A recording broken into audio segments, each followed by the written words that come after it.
Hello there and welcome. Nintendo has been hacked again. It seems like every single day some company somewhere around the world is being hacked and having data stolen. To be honest, it seems like it has become the norm for quite some time now, and I don't think it's ever going to go away. But that's not the discussion of this video. I want to talk about what's happened at Nintendo in regards to this hack from a game developer point of view and from a user and consumer point of view as well. I don't personally know enough about hacking to know whether this is an actual verified hack of Nintendo, because Nintendo so far, as of recording this, hasn't said or responded to anything. But given what I know from what goes on, yeah, I think it's probably quite legit. But what does that mean exactly for consumers? Well, it could mean that your data's been stolen, your user data. But to be fair, isn't that out there already with some other company? But it could also mean that source code has been stolen from Nintendo as well. And it has happened in the past with other companies as well. And the way you can look at this is one of several things could actually happen.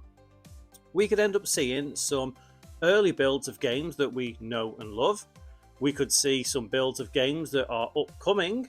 We could see builds of games that haven't even been announced. We could even see a roadmap from Nintendo. And quite frankly, from a game developer point of view, that's really disappointing. It's sad and quite upsetting in so many ways. Think about it.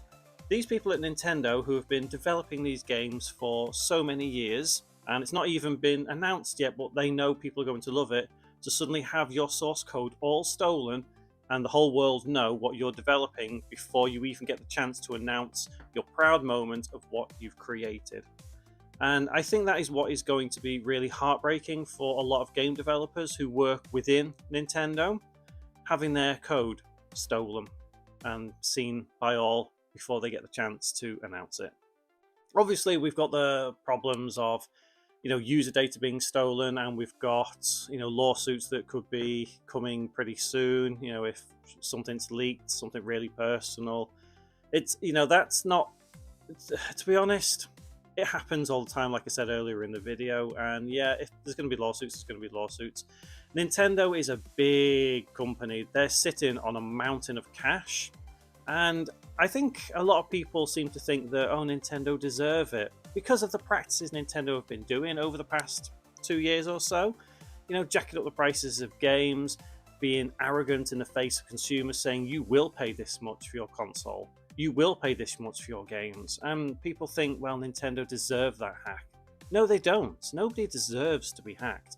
Yes, Nintendo has questionable business practices, but at the end of the day, do they really deserve it? No, that's a stupid thing to say. Just don't say things like that. If you want to say things like that, feel free to in the comments, but you're wrong. You're absolutely wrong. So I want to get back to talking about the game developers at Nintendo if these games have actually leaked. So put yourself in the position of, let's say, Shigeru Miyamoto, okay? So yes, I know he's not as active anymore as he used to be, but what if the new Yoshi game, all the source code for that has leaked and the development build has leaked and people can just go and compile it and go and play it? How do you think Shigeru Miyamoto will feel about that? Well, tell me. Tell me. You're right, he won't care. So what are you on about then, James? What are you talking about? Well, it's not the higher ups that will really care, it's the people who are lower down. It is the people who spend the time actually creating these models, writing the scripts, creating the music. These are the people who are going to be devastated and disappointed the fact that their game has leaked out.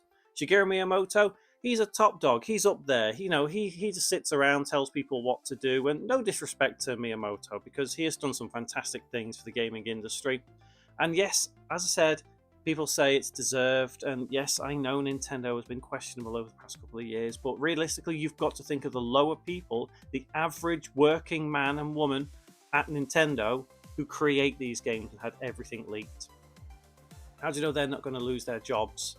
How do you know that because of this hack, someone somewhere will lose a job, someone somewhere will be worse off financially because Nintendo have to cut this, do the other?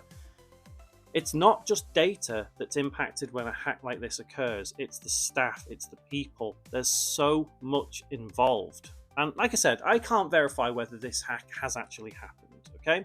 I'm just going off what people are saying and what I've read on places like Reddit and wherever else, and it does seem genuine to me. I don't know enough about the scene to know if this is genuine, but I do believe it is. And it's not the first time that this sort of stuff has happened with Nintendo. Remember the Giga Leak?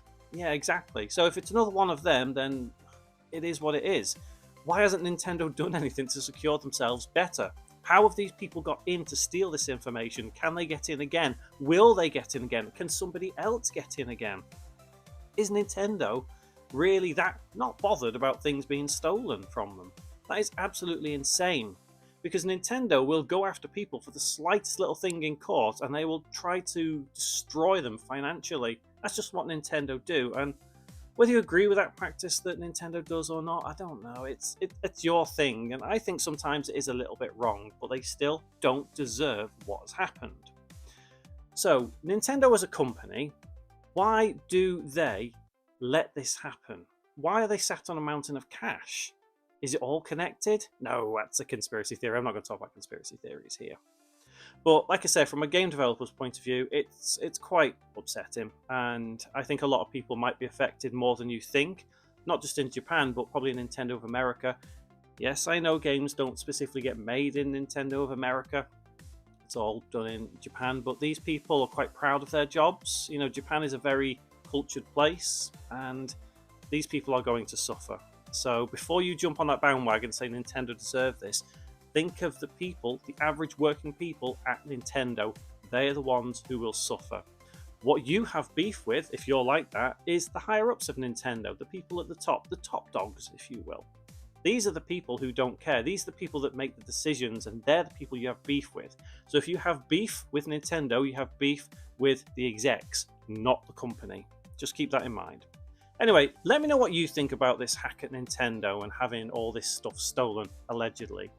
There'll be some other videos up and about the screen. A little subscribe button down below if you fancy subscribing and seeing more stuff just like this, I guess, with me waffling and moaning about things. But I really do appreciate you watching. Hopefully we'll see you in one of my next videos. And until then, take care.